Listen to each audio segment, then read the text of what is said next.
And welcome back. The Montgomery County government, and this was to my surprise, I learned that this week, has since 1992 celebrated October as Electric Energy Month.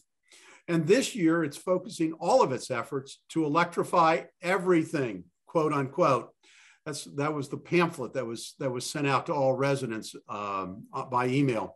Each week has been designated for action. This week it was electrify your ride. In the following weeks, we'll be encouraged to electrify your home, your kitchen, your lawnscape, ad nauseum. Maricé, considering that electric energy costs more to produce than other sources of energy, why is the county going all in on this electrification program when isn't this just another regressive tax on the poor and other residents?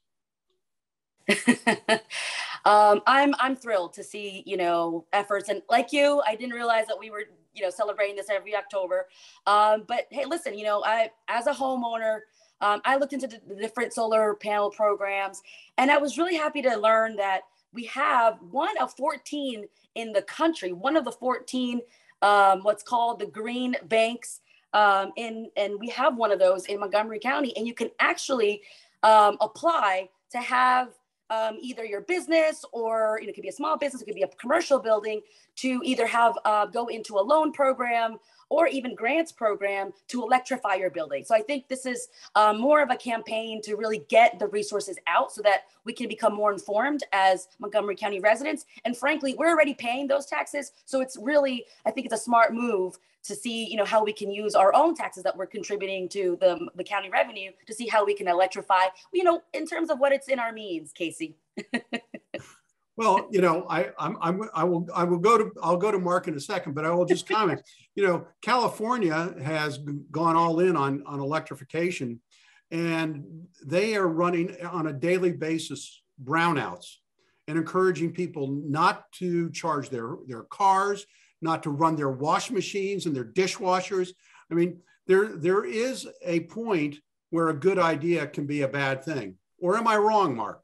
Well, here's the issue with renewables is that they are intermittent. They're not dependable sources where, unlike gas or other sources where you can basically flip a switch and provide power when you need it, if the wind's not blowing or the sun's not out, renewables don't provide reliable power.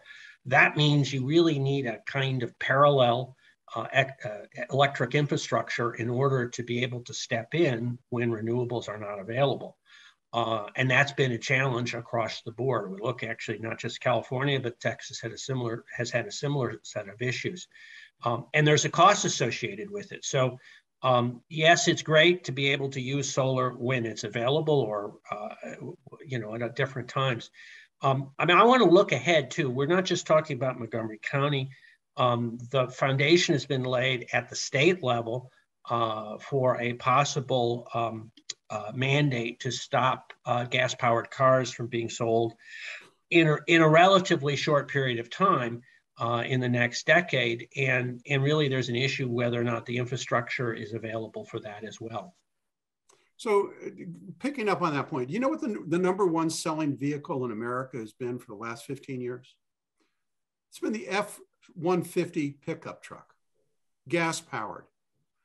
Now, the idea that we're going to all switch to electrified F-150s, when Ford Motor just announced another 15% increase in the purchase price up to $70,000 for an F-150 pickup.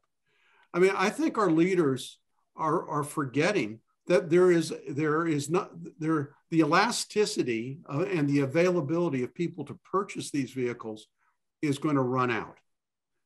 Maricé, we talk a lot about affordable housing, but if the switch to electrification causes all of the rents to go up, is that a good thing? Are we really saving the planet while making people more poor and hurting them economically?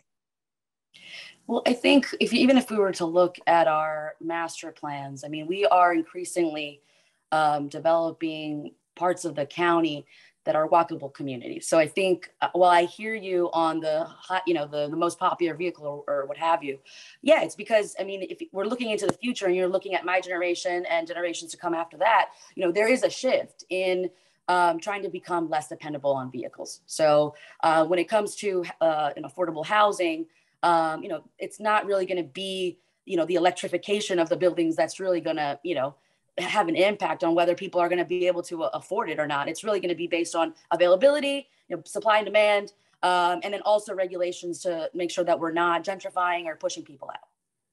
Well, I just think, all of this works great in an urban setting, but we're not an urban county. We're a suburban county. And while we do have pockets of urbanization in Tacoma Park and Silver Spring and Rockville and maybe even Gaithersburg, although I think, and Wheaton, I mean, we're a spread out suburban county. And I think, the idea that we're going to be able to do all this, countywide and not hurt people is, perplexing to me.